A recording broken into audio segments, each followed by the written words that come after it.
So first, to kind of start at the beginning, there were a few drummers in this band before you joined the band. There was, there was two touring drummers, and then one guy who recorded the first, second, and third record. What I'm wondering is, though, when you join,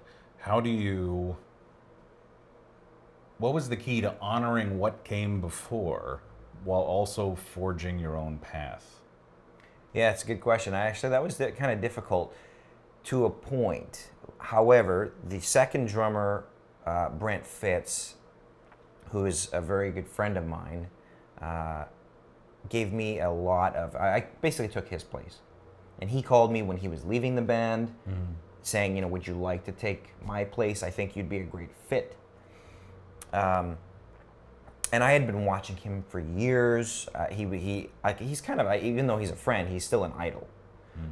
So I've gained a lot of how I play from just watching him and my knowledge. So trying to step into his shoes was hard in the fact that I didn't want to screw it up, but it was easy in the fact that I've been doing this for years watching him. So it was more fun than anything to be able to take what he did and continue it, and then slowly over time create my own thing, so that the band didn't get too thrown off.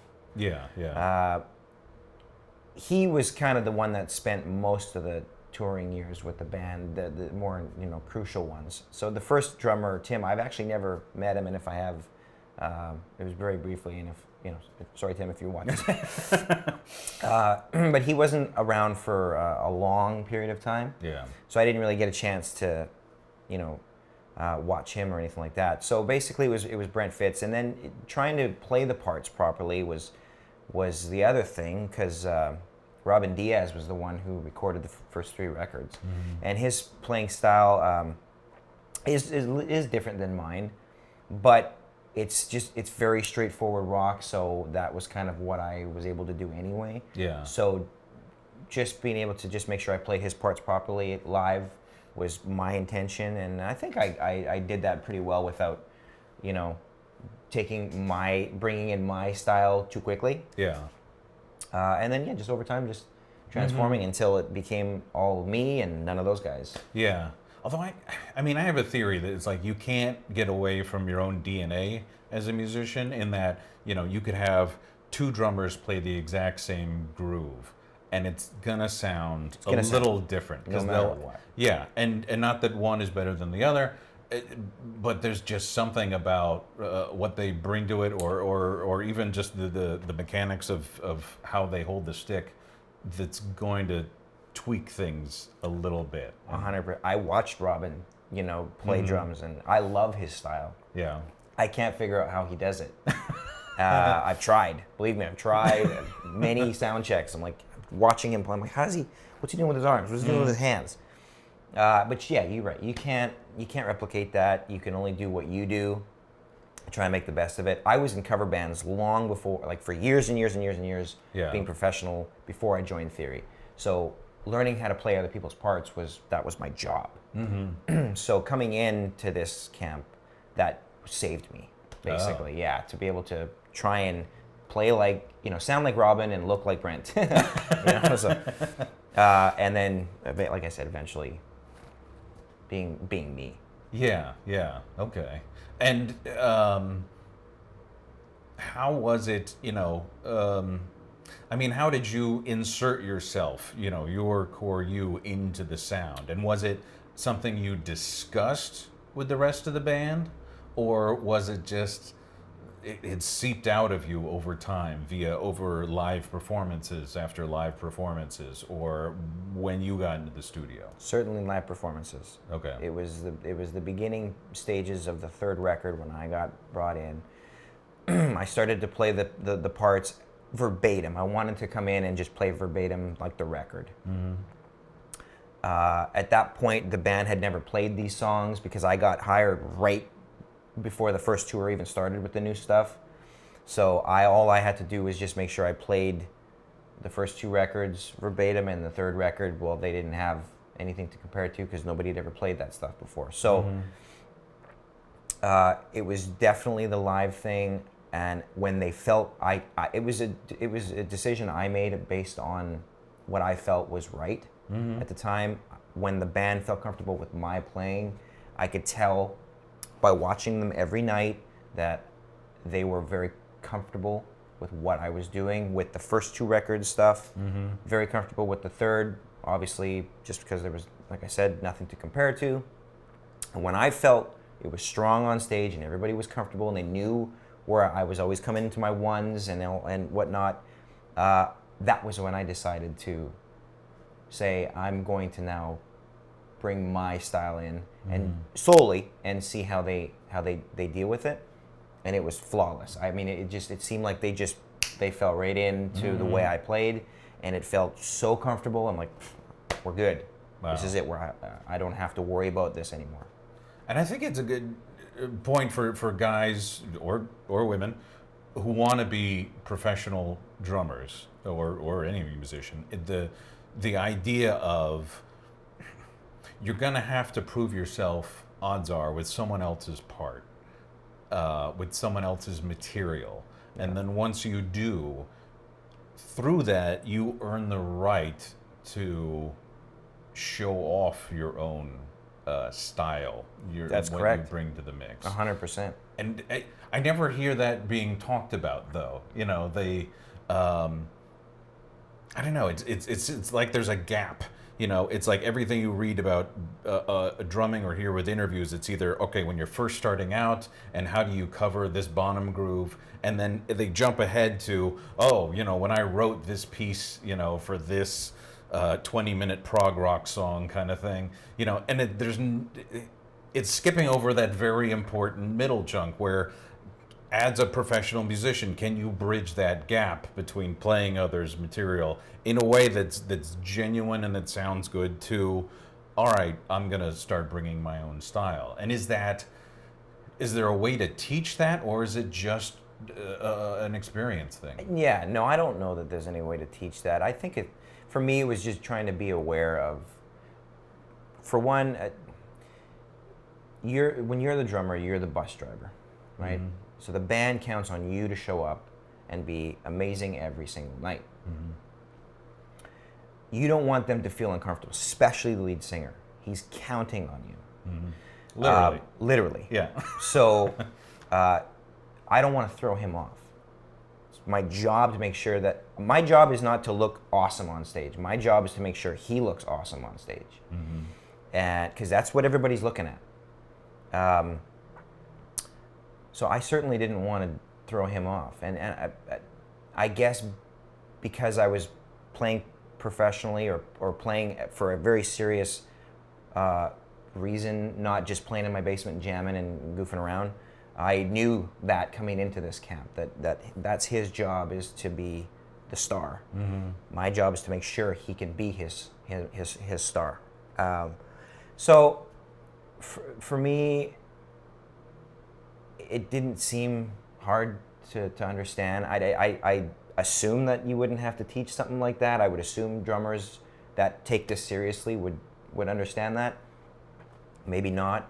But if they didn't know that, that'd be the only thing I would probably say, is just be aware that this is your job. Mm-hmm. Yeah. And if you get credit for being a drummer and you become liked by everybody, hey, great. Yeah. You know, but don't do that for that reason. Yeah. You know, because that's the wrong reason. Right. And yet, you have these fantastic drum solos in your show. So, number one, quite the compliment that your bandmates are cool with letting you have the spotlight for that. Doesn't happen everywhere. Doesn't. But what I'm curious about, because I went through and watched a few of them, and you know, there seems to be, it's like a story arc sometimes that you have with your solo, and I'm curious, from your perspective, what makes for a good solo? There's two ways to look at that.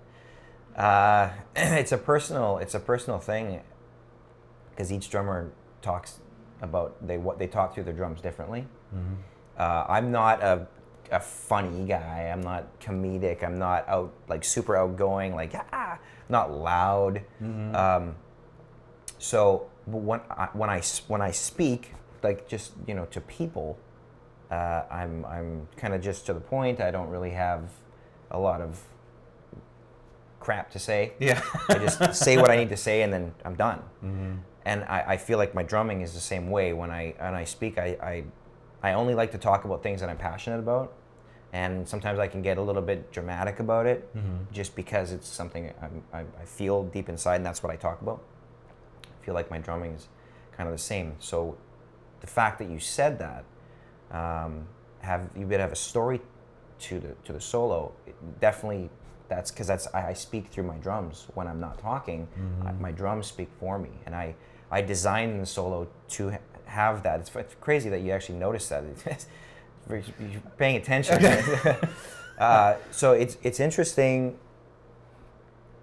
that some guys they just go off, and I noticed that the guys that are very loud talkers and very outgoing people, their drum solos speak that way, and they're very loud, very fast, very hitting as many things as possible as quickly as time as.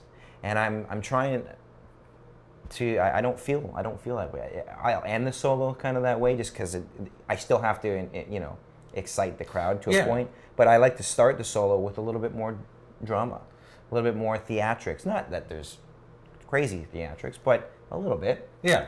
I've added some synth stuff to start the solo. It creates the mood, and I feel like that's the way I feel inside. Yeah. Although it's funny because you mentioned it, how you came into the room. You're not, just when you walked in a little bit ago, it wasn't like, hey, I'm here. You walked in, you're very, calm and but not mousy or anything like that. But you kind of eased into the conversation, and then as we've been talking, you've gotten impassioned about certain topics, and then eased back down. And it's funny just thinking about that, because as you were describing it, it's like, oh well, of course that's how he does his solos, because that's who he is, that's how he converses, and he talks through his drums the same way. Yeah. Genius for you to even notice this stuff is awesome. All right, cool. And well, kind of along those lines, I'm also impressed with your ability to show restraint behind the kit, because for most of what you've done, I would call you a hard rock kind of drummer. A lot, this band, and there's a lot of hard rock drummers there who are just a wall of sound every single song. But particularly with the last album that came out a couple of years ago, and then this latest track, you've got times where you're really punching it for the chorus, but you have also times when you really kind of step back, and there's still the groove. Like with History of Violence, there's the point in the beginning and then again in the middle of the song where it sounds like it's just bass, hi-hat, and then like the rim of the snare going off on a groove.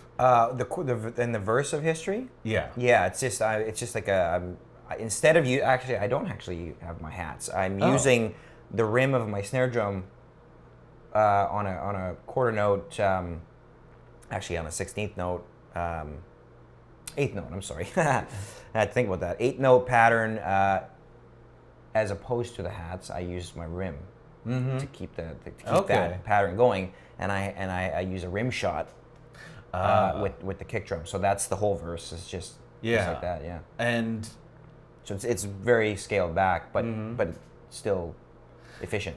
Right, but it fits, because it's emotionally the song, gets very not quiet, but close with what Tyler is relaying at that point in time. Because the lyrics, there's a lot of them, and he's trying to convey message. So when we played it in the studio, I was like, I need to play everything as backed off as possible without losing the feel of the song. You still need to provide for the song. So that was the trick. I actually, honest to goodness, I thought when we came into the studio, that when we played that song, that producer, he just records everything. Okay. So like we never even rehearsed the song before we got to London. Get to London and we set up the gear and we just start jamming and he's already pushing play. And I thought that part was going to be replaced by some kind of fake drum stuff and some sample stuff that they were going to, put in.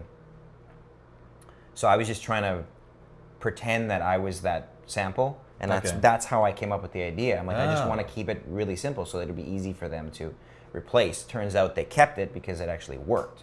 Wow. And like, sounds good. We don't need to. You're good. And I'm like, I didn't even know you were recording, man. I was just messing around, but it's because it felt right. Yeah. So, and I guess that's why he's like, well, then let's just keep it. But also talk about a great example of checking your ego at the door, because again, there's so many guys that are just, I'm going to make my presence known for every single freaking second of this song. And, but, if you're into the song, if you're into serving the song, and as a listener, if you're into the emotion of the song, it does fit. And, so it's impressive when someone like you says, no, I'm going to pull it back, I'm never the guy that wants to. I mean, I love being the center of attention sometimes. It's fun. But at the end of the day, nobody cares. Nobody cares what the guy in the back's doing. They want to know what the singer's doing. And if you don't provide for that guy, forget it. Yeah. Just forget it. So for me, I feel you have to make sure that, like you said, you can check your ego at the door. You can. I play for the song. I like to play for the song because that's what sells. That's what people want to listen to, is the song. Yeah. If they wanted to hear a drum solo nonstop, I'll go do a drum clinic somewhere. And then a bunch of drummers will show up and watch me play drums. Yeah. That's when you get to go noodle off and have fun and go crazy. Until then, if you're playing in a band with songs, you play for the song. Yeah. Okay. And, speaking of clinics and stuff like that, you said in an interview years ago, you said, my hobby is drumming too.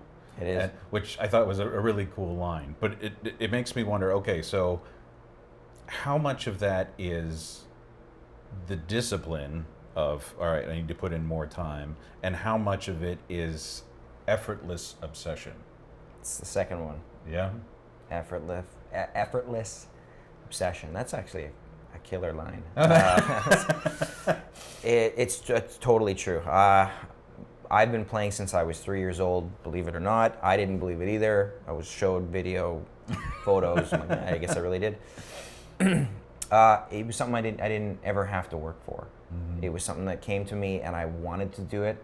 I fought tooth and nail to do it, and nobody ever had to pressure me. And it's still that way. So when I practice, it's because I want to, not because I have to. I love it. I don't know what I would do if I didn't do this for a living. I seriously don't have a clue. Yeah. I don't really have any other skills because I've spent my entire life doing this because I wanted to. It was a dream to get here for me. Like I was a kid literally dreaming about it, waking up from the dream and realizing I was in this small little town in Canada and I wasn't where I wanted to be in my life, and I was disappointing in that. I'd wake up to go to school and I was like, this sucks. This is not where I want to be. I want to be there. Dream about it. So the fact that I got here is living my dream. So there's no reason that I should ever feel pressured to do this. This is for. No, but I mean, there's some guys, and given how much you play and how much you guys tour, it's still surprising that you go home and, all right, I'm going to sit on the kit. I got some free time. Absolutely. Matter of fact, last time we were home between records, I went and bought a brand new Roland kit, like a nice electronic kit, spent a bunch of money on it, and that's what I do. I got my office, I play bass, and I play drums. Those are my hobbies, and a little, not a awesome little studio, but just enough that I can demo stuff if I need to. Yeah, and I put my kit next to my window. I got a cool view out the window, so I just look out the window and I play, and it's just like, first thing in the morning, I'll just coffee, drums, then I'll switch over to bass for a while, noodle of that. But I think keeping my bass chops up is nice because it creates a different mindset as a drummer because it's still rhythm. Yeah. A lot of times.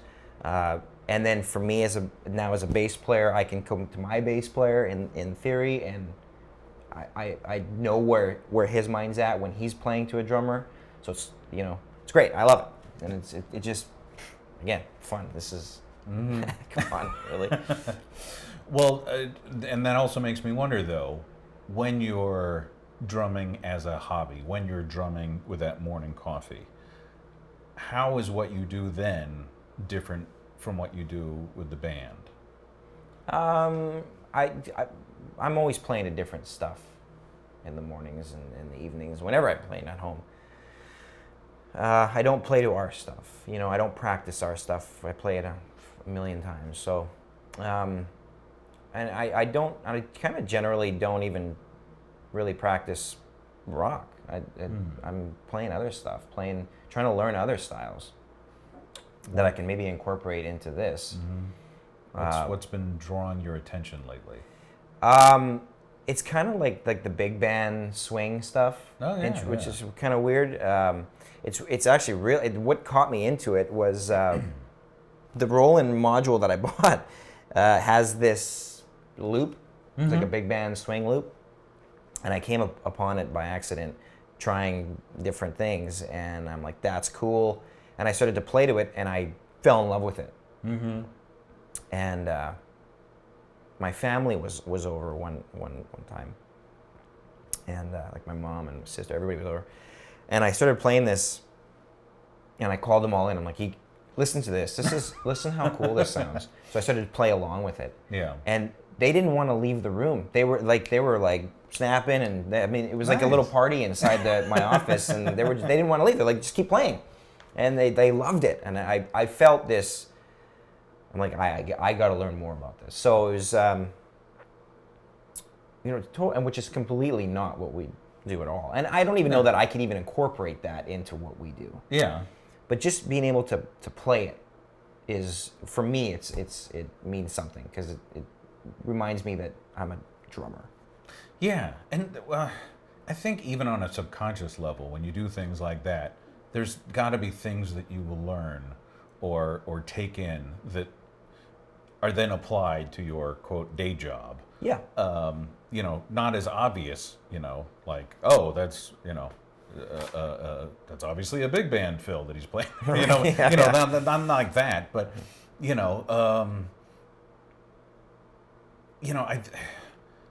to me, it's like it shows an open-mindedness and an idea of, you know what, I'm probably going to learn something from this, and it might not be obvious, but it's going to be worth it in the long run. Yeah, I can't. I'm trying to think of a better way to say it, but you said it exactly right. Yeah.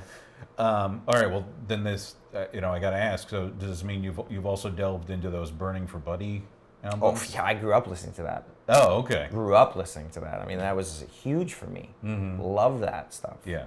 Yeah. I'm certainly not even close to being as good as those guys. So trying to play their parts. Yeah. But just listening is.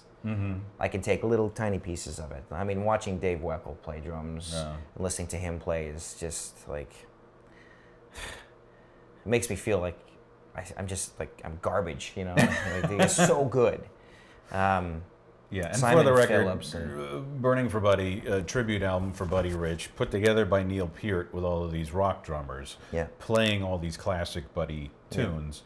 Like Dave Weckl, Matt Sorum from Guns N' Roses, and Simon Phillips, and fantastic guys. And so that's immediately where my head went when you said, "Oh, and I've been playing the big band music." I'm like, "Oh, okay." Because when I was a kid, that's what I listened to. But I never really tried to play to it. Yeah. Recently, like I said, I started to try it, and immediately, and when I heard it, I went there too. So it's funny you did as well. Yeah. Yeah, but that's kind of. Why wouldn't you? Right? That was a huge. When they came out with that record, at least it was on a CD. That's how I heard it. Yeah. It was huge in my life. Yeah. It was like all these awesome drummers that I grew up watching, listening to, playing this style that some of them never, like Matt Sorum. No, I know. But he did. He did, and he put the rock feel. Yeah. To it, which I thought was really cool. but yet still playing with that style of music. And so he incorporated it his way, Yeah. and I thought it was awesome. I loved it. And then, you know, you hear Simon Phillips, and you're like, wow, that's just he just took it to 3 or 4 more levels, and Weckl and Yeah. Gad and all those guys. So yeah, it was cool. No, that's awesome. That's very cool. And this is just kind of a silly thing, but I was looking at your Instagram account, and I noticed you named your car. And I was curious, do you also name your drum kits? I have. I did. I had a clown kit, so I just called it Clown. Yeah. I didn't. I had a red kit I never named. I had a black kit I called Blackie. Okay. Like they're not smart names by any means. It was just a way. And it was naming my car. It was actually my girlfriend that kind of told me about it. She came up with the name. I'm like, yeah, skid name, yeah. So I just went on. Right. Yeah. So I'll give her props to that one. Okay. And then to switch gears, there was a post recently from you guys on and that I saw talking about the record you guys have coming out in the beginning of 2020, and it said this record allowed us to say all of the things that have been on our minds but too afraid to say. What does that encompass? Because that's kind of a broad statement, or it could be. Yeah, well, there's certainly political aspects to this record, and when you start talking politics, you got to be very careful because you have 2 different sides, especially in this country. Now, you have to remember we are not from this country originally; we're from Canada. So, as Canadians coming into America talking politics, some people might get pretty miffed about that. So it's scary to say the things that we feel. But so this record, we were able to say some things. I think that I don't think they're too personal. So I don't think we're going to get too much heat from one side or the other. But it definitely is. We're saying it in a way that I think is safe, but it is something that we've been feeling for a long time. And then you've kind of held back. Yeah, we didn't want to say anything. Yeah, Yeah. because it's a scary thing to say. Politics is the touchiest subject, I think. Right. Besides religion, I think politics is the other super touchy thing to talk about in America. Yeah. Although I would guess the one advantage, say, a band has is the ability to use metaphor. And in that way, not be so direct, not be so, okay, I'm against this person or this group or this, that. And so in some ways it can be interpreted, one way or another depending on your political viewpoint. And so did that make it a little easier to venture into I this? believe so, yeah. I mean, my singer writes the lyrics, so I would, don't want to speak for him, but I would believe that was how he felt, yeah. He would definitely had that in mind. Yeah. Using this to his advantage.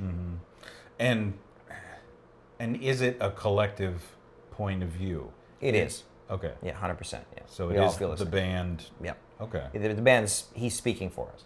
Okay. Yeah. All right. And then also recently, starting with your last album, you guys sonically went in a different direction. What some critics and other writers called a little more pop. I don't know if that's necessarily accurate, but anyways, just you could tell there's a sonically different direction from where the previous albums. So I'm curious, from your perspective as the drummer, how has this new direction influenced how you hear or how you play the previous material? Yeah, good question. The reason we wanted to change it up was we felt a little bit stale with what we were doing sonically. We wanted to move forward, and we had these ideas, but we didn't.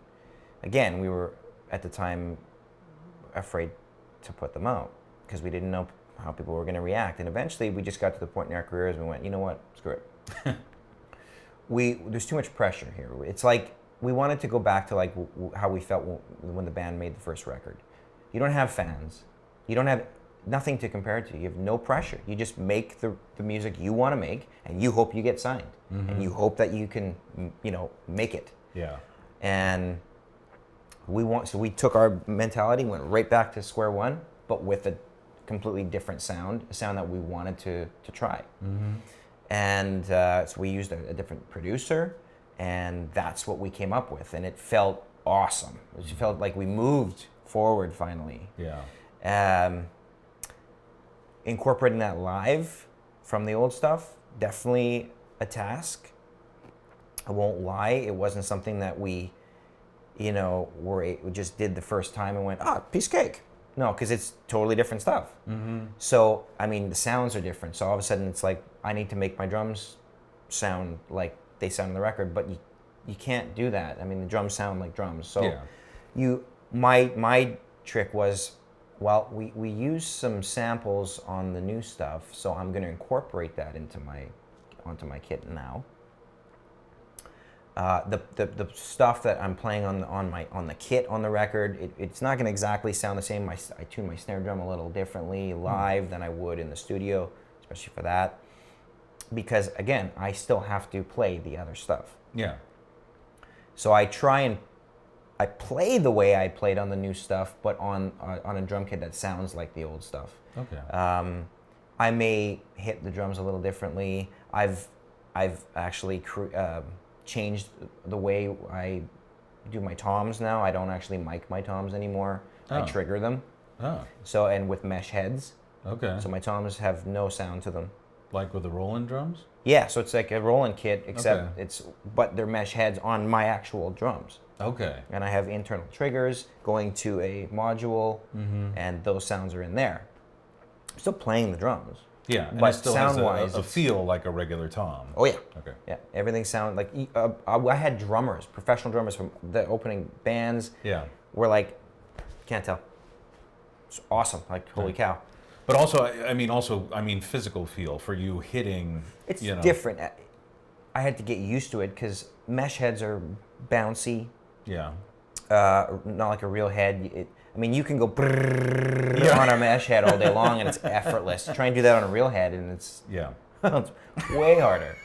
So with that bounciness, I had to get used to it. But I had a friend of mine, Sal from Stained, come out and he came and saw us when we were playing in his town, and he came out and he came after the show and he's like, I had no idea, man. Like, you played exactly like you would have if those toms were, headed with real heads. He's like, the style didn't get sacrificed. The way you attack the drum didn't get sacrificed. He's like, if you wouldn't have told me, I would have never known.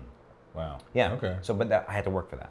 It didn't come overnight. Okay. Yeah. Okay. But I think overall now it's helped me play the new stuff and play the old stuff, and without sacrificing any feel from playing old to new. Okay. And then it has me wondering, because you talk about how you explore other types of styles when you're at home, like the big band thing. This new direction, did all of your experimentation in other styles really, prepare you and give this band the option of going in a new direction? No.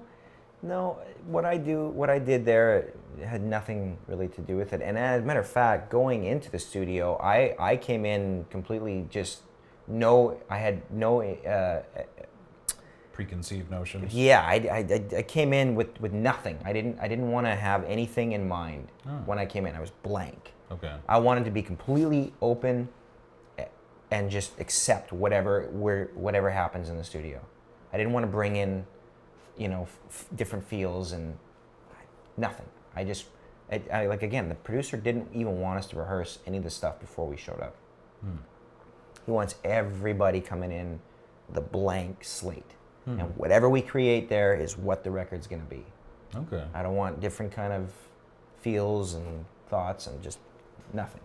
And I think it's awesome because you're completely open. You don't know what's going to happen. Yeah. You're on the spot. So it tests you immediately. Like, what do I come up with right now?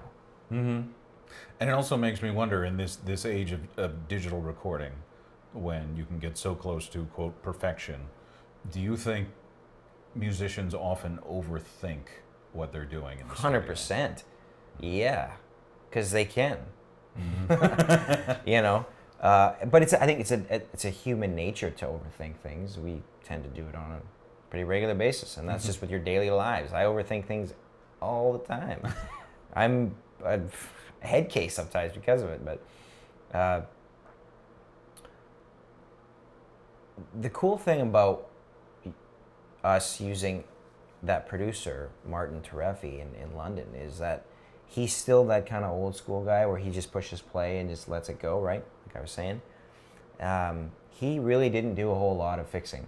Like, everything on the record is live. Like, that's us playing in the studio. He's got a room just for the drums, it's all enclosed, and then the rest of the guys are all plugged in. And the only thing that he really did was a few touch-ups for, a couple of bass lines and stuff that just weren't good enough quite, or the guitar parts, but it was just a couple of overdubs. But I mean, that on a record, that's us playing live. And so that's his feel. He doesn't want to take the digital too far. And that's kind of that's why we used him for the last record, and we came back to use him again because of that. It worked. Yeah. Didn't overthink. Just be in the moment. With the last album, the single RX parentheses Medicate. Yeah. So now you were explaining that number one, the song deals with prescription drug epidemic and overdosing and over medication of society, and people using this to numb themselves. And you said that now you at the shows you had these like prescription pads. You said, yeah, they weren't real. Right, we created them on our own. They were, we just piece of paper. We put the little RX symbol. It made it look like an actual prescription pad, and we allowed our fans to come and write their feelings, write whatever was however that song made them feel, whether they experienced a drug issue themselves, knew somebody close to them, family member, friend, whoever. And these fans of ours would come to the merch booth and they would write these stories on these prescription pads, and then we would read them. And I mean, these were personal letters. I mean, holy man, were they personal. But all they wanted to do was just tell us how that song affected them or why it affected them because of what had happened. And they would take the note and they would leave it for us. They would just leave it by our merch booth with our merch guy, and he would bring the letters. Sometimes they would take the letter and hope that they could see us after the show somewhere by the bus. If it was close by, they wanted to hand deliver it personally. A lot of times, we pretty much go out after each show, and there's always people somewhere around the bus, and we'll come out and say hi, and they would hand deliver it personally, and they'd say, I want you to read this. You don't have to say anything. I just want you to read it and then just take that with you, and thank you for the song because it helped me through whatever this case was in their life. And man, did that song just resonate. And I didn't know how big it resonated with people until we read the letters. So those little prescription pads were awesome because we finally got to see what was deep inside people's thoughts. And so I think at that point is when we went, okay, we need to do this again. We need to, it's stuff we're already feeling it, we're thinking about, we feel it, we see it. Yeah. Well, let's keep on writing this because clearly there's a need for people an outlet. This gives them an outlet to talk about it or just have a song to listen to get them through. And it's crazy how music touches people. I didn't even, sometimes as a drummer you don't think about that because you're just like, I'm just playing drums. Yeah. My singer is writing the lyrics. He's really touching these people. But a lot of our fans, they incorporate the whole band into this because they're like, because the way that that verse felt, or that chorus felt when you kicked in and the band kicks in and it's big, and then the lyrics hit me. The whole song, it grabs them. Yeah. It's like, wow, this is way deeper than I ever thought. We were, my part of the song helped people just in the beat, and something that just, because music is, if you take the lyrics out, music still touches people. I mean, how many times have you heard like really soft, deep string sound? You see people are crying. You're like, what the heck? And it's just because it grabs them in a way that lyrics sometimes can't. So music is still important. Yeah. So it's really, really amazing. Mm-hmm. And all it was just this little prescription pad that we made. It was kind of just, we didn't see that coming, but it really was an amazing thing. And it showed us where we needed to go. And I think it talks also to the point of sometimes people just want to be heard. And yeah. With music, I mean, you kind of gave people that option twice. Number one, there's the song, which anyone who's experienced teenage years, especially, there's points where you latch on to some particular tune and you're like, oh wow, someone understands what I'm thinking, what I'm feeling, but then you did that in a whole other way, and in a whole additional way, by letting people get even more personal by just handing you the note. And again, like you said, they don't need to hear anything back from you necessarily. It means enough that, okay, someone is hearing my story. Mm-hmm. It's totally true. Yeah. Mind blowing. Yeah. Yeah. Had no idea. And I think interesting validation that this leap of faith you guys are going on. Because there are many people who say, oh no, music biz, play it safe. Just make something snappy and happy and, all that kind of stuff. And, you guys are going into the deep end of the pool with some of this kind of thing. And I think it's great that it's also this validation, like, no, people do want to hear this addressed, and you can talk about these things even in something with verse, chorus. You can. Yeah. It's working. Mm-hmm. It's working. It's terrifying. The transition was terrifying, going from the fun party anthems and the rock anthems to something so serious. But again, little risk, little reward, big risk, big reward. Right. Kind of idea. And we were ready. We were at the point of our careers that we sat down as a band and went, we're ready.